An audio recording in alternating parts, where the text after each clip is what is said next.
Bismillahirrahmanirrahim. Assalamualaikum warahmatullahi wabarakatuh dan salam sejahtera.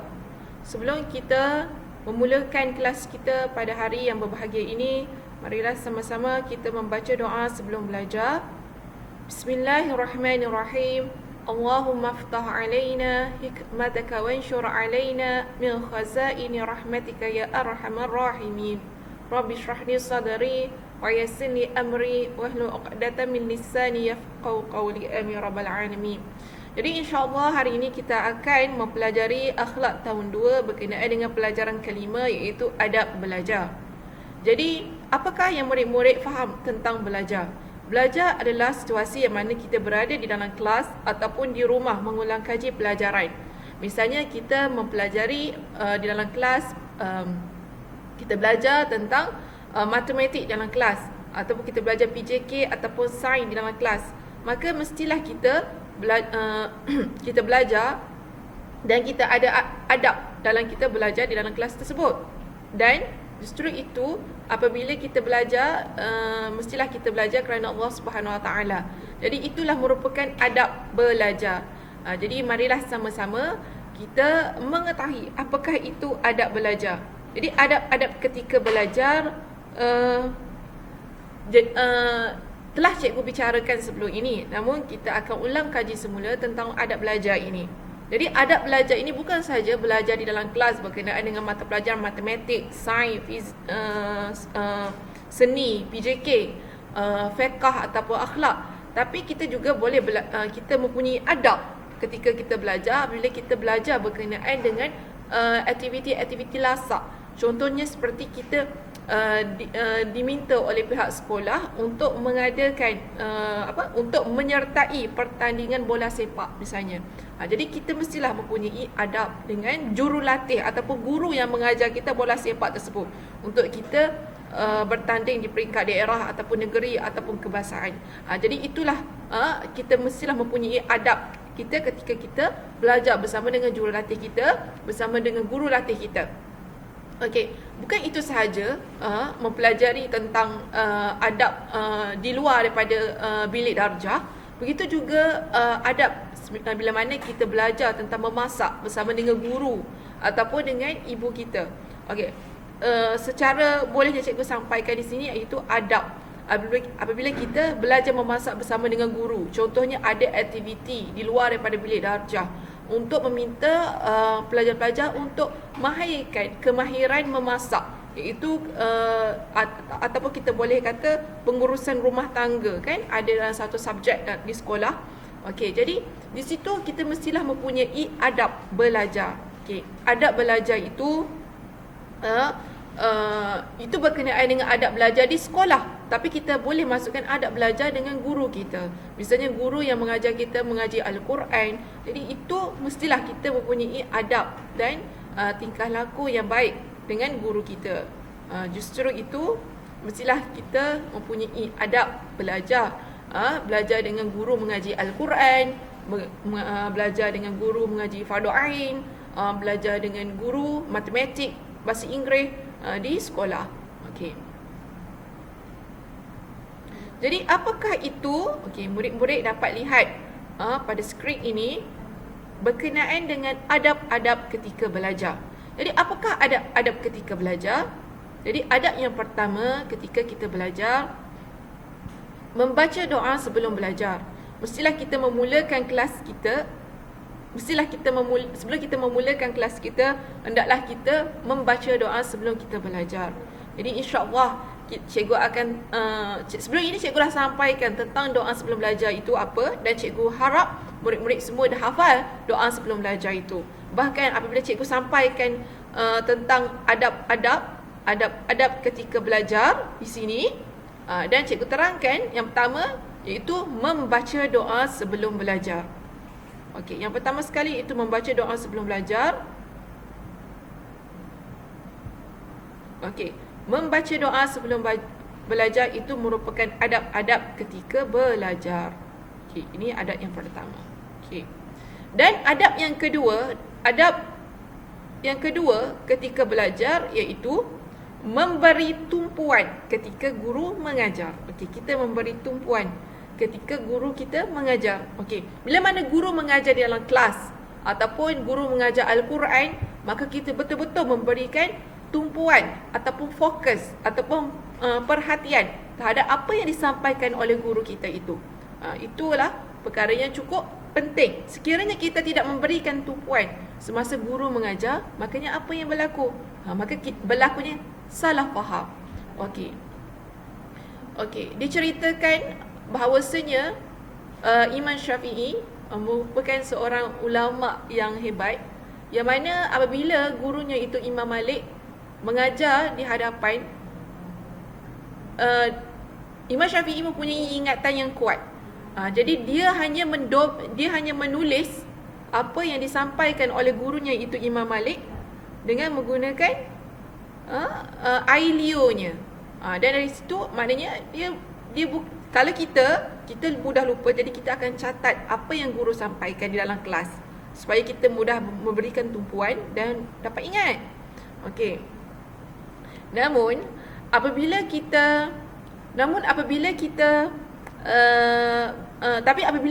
bagi Imam Syafi'i, beliau merupakan seorang ulama yang hebat dan dia dapat menghafal dengan baik. Maknanya dia memberikan fokus tentang apa yang disampaikan. Okey. Dan yang ketiga, iaitu tidak berbual ketika guru mengajar. Okey, tidak berbual-bual ketika guru mengajar. Apabila guru menyampaikan pengajaran di dalam kelas, janganlah sekali-kali kita berbual-bual dengan rakan kita di sebelah. Okey? Misalnya Hana dengan Qaish, okey? Dalam kelas duduk rapat, lepas tu berbual bisik-bisik. Kau nak makan tak coklat hari ni? Tak boleh macam tu. Cikgu tengah mengajar kat depan, jadi kita tidak boleh berbual-bual. Okey. Dan yang keempat, taat dan patuh arahan guru. Mestilah kita mempunyai sifat yang taat dan patuh arahan guru kita. Jadi bagaimana kita nak taat dan patuh arahan guru kita ni? Misalnya cikgu kata, Hakimi, Hana, Faiz dan Lisa, tolong serahkan, tolong hantar awak punya kerja rumah itu kepada cikgu pada tarikh sekian. Jadi awak kena hantarlah dan kena ikutlah arahan guru, supaya dengan awak melakukan kerja rumah tersebut, insya-Allah awak akan menjadi seorang yang pandai. Okey, seterusnya yang kelima,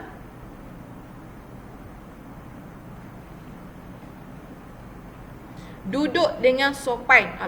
Jadi apabila kita berada dalam kelas, berada dengan guru kita, mestilah kita duduk dengan sopan.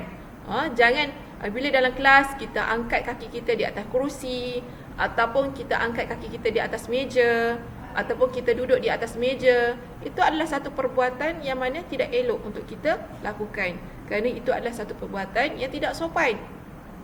Okey, seterusnya yang keenam, meminta izin guru sekiranya ada keperluan untuk keluar kelas. Jadi bila mana kita berada dalam kelas, misalnya cikgu, izinkan saya ke tandas, meminta izin daripada guru untuk keluar daripada kelas itu untuk ke tandas. Cikgu, izinkan saya ke perpustakaan untuk meminjam buku di sana. Okey, jadi kita berada dalam kelas, mestilah kita meminta izin daripada guru kita dengan memberikan alasan atas apa sebab kita keluar daripada kelas tersebut. Okey, jadi ini adalah 6 adab-adab ketika belajar. Okey, adab yang pertama iaitu membaca doa sebelum belajar, memberi tumpuan ketika guru mengajar, tidak berbual ketika guru mengajar. Yang keempat, taat dan patuh arahan guru. Yang kelima, duduk dengan sopan. Dan seterusnya yang keenam, meminta izin guru sekiranya ada keperluan untuk keluar kelas. Okey.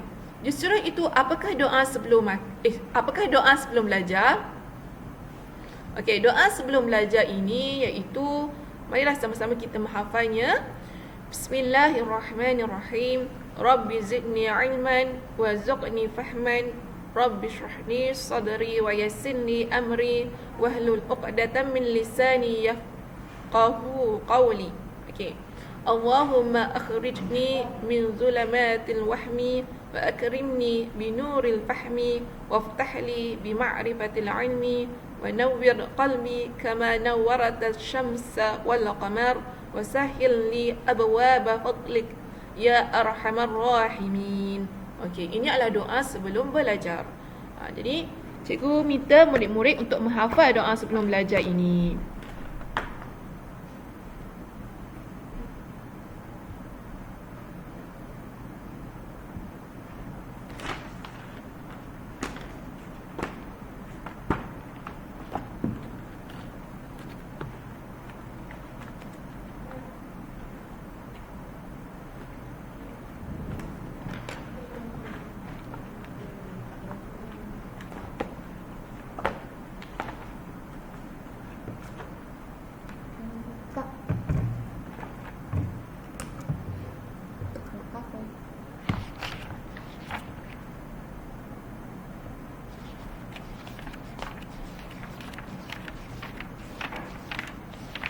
Okey.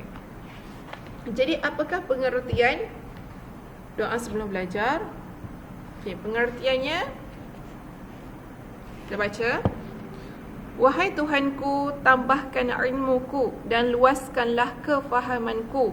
Wahai Tuhanku, lapangkanlah dadaku dan mudahkanlah bagiku akan urusanku. Murid-murid boleh tengok pada muka surat 31. Dan lepaskanlah kebekuan lidahku supaya mereka faham akan perkataanku. Ya Allah, keluarkanlah daku dari kegelapan, ragu dan muliakan daku dengan cahaya kefahaman, dan bukakan daku dengan pengetahuan ilmu, dan terangkanlah hatiku sebagaimana engkau menerangkan matahari dan bulan, dan mudahkan bagiku pintu-pintu kurniaanmu, wahai Tuhan yang Maha Pengasih lagi Maha Penyayang. Okey. Jadi ini adalah artinya tentang doa sebelum belajar, dan doa selepas belajar iaitu okey.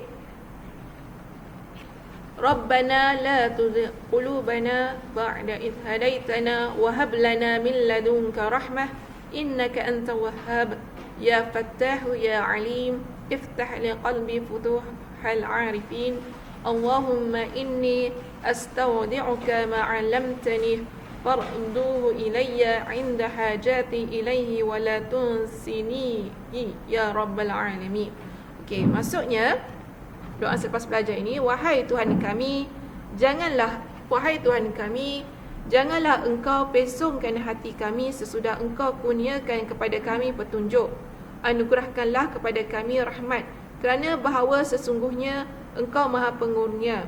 Wahai Tuhan yang Maha Pembuka dan Maha Mengetahui, bukakanlah hatiku seperti orang-orang yang arifin. Wahai Tuhan, sesungguhnya aku mempertaruhkan kepada engkau apa yang telah engkau ajarkan kepadaku.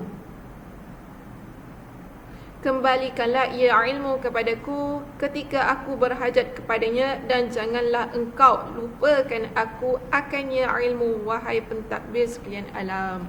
Okey, itu adalah pengertian ataupun maksud doa selepas belajar ini. Okey, justru itu.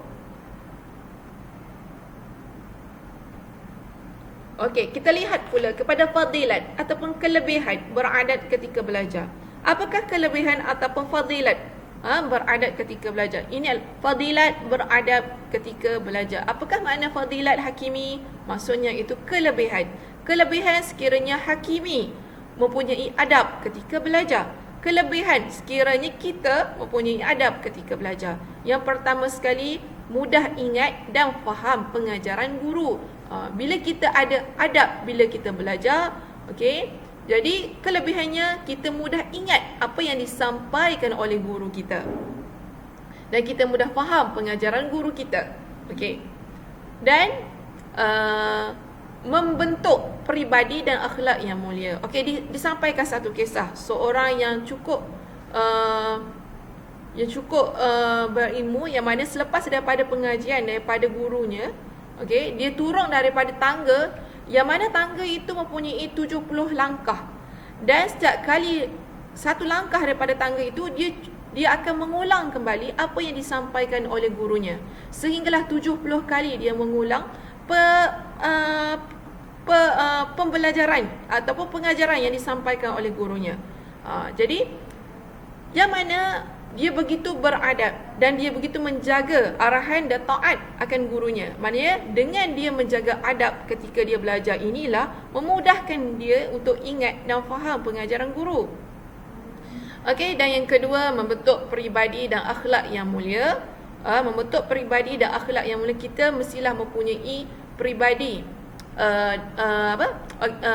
kita mesti mempunyai adab ketika belajar. Dengan kelebihan beradab ketika belajar ini membentuk peribadi dan akhlak yang mulia. Yang mana dengan peribadi dan akhlak yang mulia ini kita dapat lihat bahawasanya dengan ada adabnya ketika belajar, taat pada perintah guru, membaca doa sebelum belajar, ia dapat membentukkan jiwa seorang pelajar itu berdisiplin dan mempunyai adab, yang mempunyai peribadi dan akhlak yang mulia. Okey, yang ketiga, mendapat keberkatan ilmu daripada guru. Okey, justru itu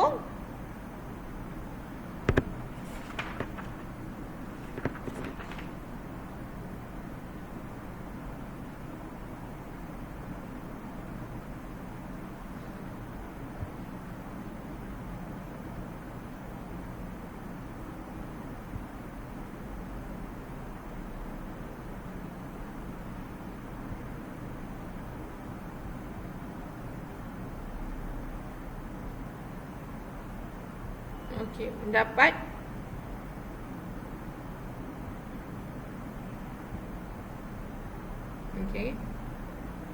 mendapat keberkatan ilmu.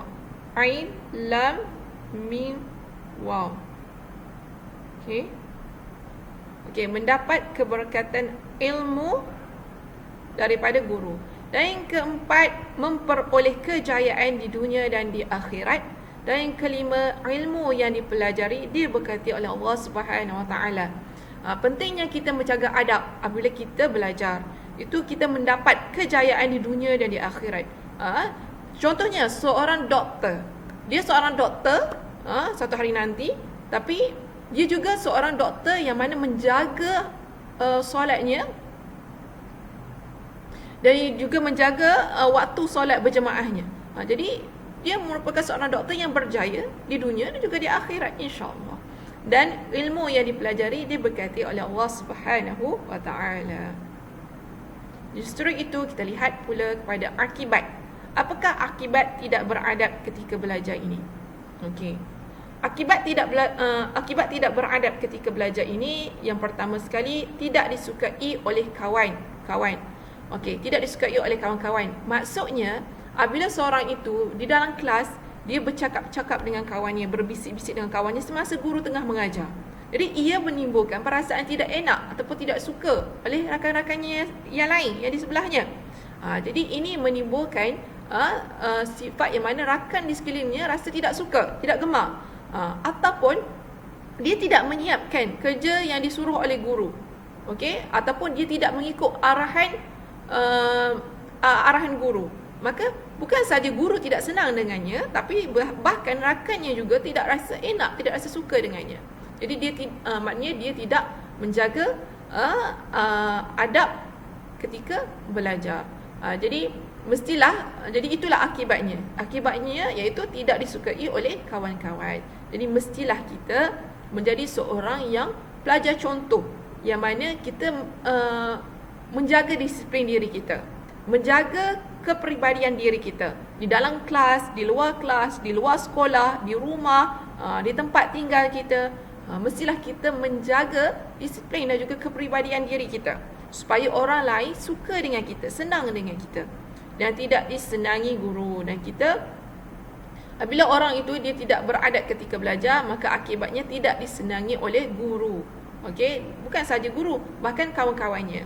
Misalnya cikgu kata, Ahmad, tolong siapkan kerja rumah pada tarikh sekian. Dan Ahmad tidak siapkan kerja rumah. Jadi menimbulkan ketidaksenangan seorang guru itu.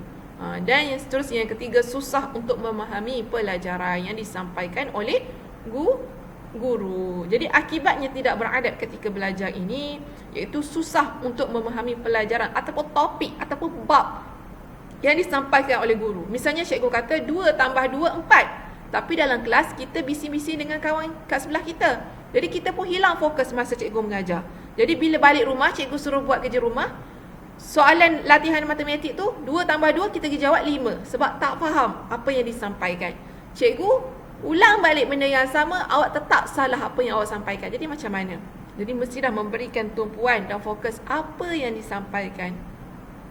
Akibat tidak beradab ketika belajar iaitu ilmu tidak diberkati oleh Allah Subhanahu Wa Taala. Jadi itulah akibatnya bila kita tidak menjaga adab ketika belajar, iaitu ilmu tidak diberkati oleh Allah Subhanahu Wa Taala. Okey, aktiviti murid dalam kumpulan berbincang tentang adab-adab ketika belajar. Jadi cikgu harap murid-murid semua dah hafal tentang adab-adab ketika belajar ini dan bersoal jawab berkaitan fadilat beradab dan akibat tidak beradab ketika belajar.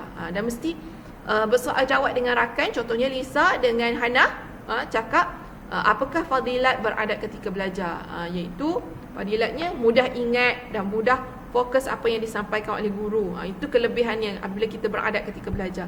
Dan bersoal jawab dengan Lisa dengan Hana tentang akibat tidak beradab ketika belajar ni, rasa kawan-kawan tidak suka kita. Okey, itu akibatnya tidak beradab ketika belajar. Dan murid menghafal doa sebelum dan selepas belajar secara individu. Jadi cikgu harap murid-murid semua sudah menghafal doa sebelum belajar dan selepas belajar. Okey. Justru itu, tahukah anda kita tidak akan mendapat ilmu jika tiada ulama di muka bumi ini. Daripada sabda Rasulullah SAW, innal ulama warasatul anbiya. Sesungguhnya ulama adalah pewaris para nabi. Riwayat Abu Daud dan At-Tirmizi. Okey. Ulama adalah pewaris para nabi.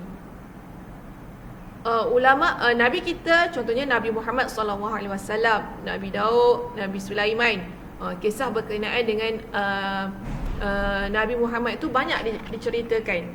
Okey, berkenaan dengan mujizat Nabi Muhammad. Mujizat Nabi Muhammad SAW iaitu Al-Quran antaranya. Jadi berkenaan dengan ulama pula, contohnya ulama Imam Syafi'i, Imam Malik, Imam Abu Hanifah. Dan bila mana kita telah mengenal ulama ini, jadi marilah sama-sama kita mencontohi para alim ini untuk kita pelajari tentang adab-adab tentang mereka belajar ketika mereka belajar. Dan apakah yang akan mereka lakukan selepas daripada mereka sudah habis belajar. Maknanya selepas selesai daripada belajar, mereka akan membaca doa selepas belajar. Okey.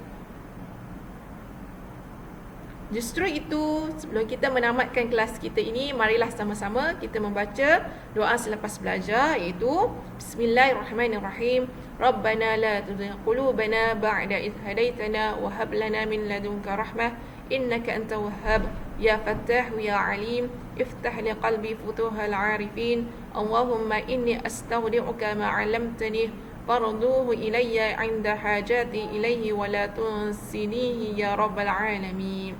Okey, sallallahu ala sayyidina Muhammad wa ala alihi wasallam walhamdulillahirabbil alamin. Okey, sampai di situ kelas pengajian kelas hari ini. Sekian daripada cikgu Diana. Assalamualaikum warahmatullahi wabarakatuh.